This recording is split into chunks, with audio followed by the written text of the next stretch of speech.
Hi friends, welcome to Sriranga's kitchen. இன்றைக்கி நம்ம கிச்சனில் சின்ன வெங்காயம் வச்சு ஒரு சூப்பரான சட்னி ரெசிபி தான் பார்க்க போகிறோம். இது இட்லி, தோசை எல்லாத்துக்குமே ரொம்ப டேஸ்ட்டாக இருக்கும். வாங்க இதை எப்படி பண்ணுறதுன்னு பார்க்கலாம். இது பண்ணுறதுக்கு 3 வரமிளகாய், ஒரு நெல்லிக்காய் சைஸ் புளியை சுடு தண்ணியில் 10 நிமிஷம் ஊற வச்சு எடுத்திருக்கேன். இப்போ இதை ஒரு மிக்ஸி ஜாரில் இந்த மாதிரி மாற்றி எடுத்து வச்சுக்கோங்க. சின்ன வெங்காயத்தை தோல் உரித்து ஒரு கப் எடுத்திருக்கேன். இப்போ இதையும் சேர்த்து விட்டுக்கலாம். கூடவே ஒரு சின்ன துண்டு வெல்லம் சேர்த்துக்கலாம். இது சட்னியோட டேஸ்ட்டை நல்லா எடுத்து கொடுக்கும்.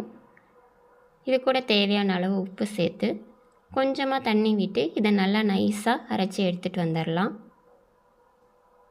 இந்த மாதிரி அரைச்சி எடுத்துக்கோங்க.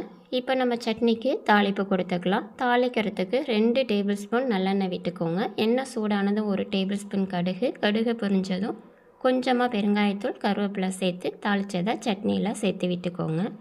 இப்போ இதை ஒரு தடவை கலந்து விட்டுக்கோங்க. அவ்வளோதான், நம்மளோட சட்னி சூப்பராக ரெடி ஆகிடுச்சு. நீங்களும் இதே மாதிரியே சட்னி உங்கள் வீட்டில் ட்ரை பண்ணி பாருங்கள். உங்களுக்கு இந்த வீடியோ பிடிச்சிருந்தா லைக் பண்ணுங்கள், ஷேர் பண்ணுங்கள், கமெண்ட் பண்ணுங்கள். மறக்காமல் சப்ஸ்கிரைப் பண்ணுங்கள். தேங்க்யூ ஃபார் வாட்சிங்.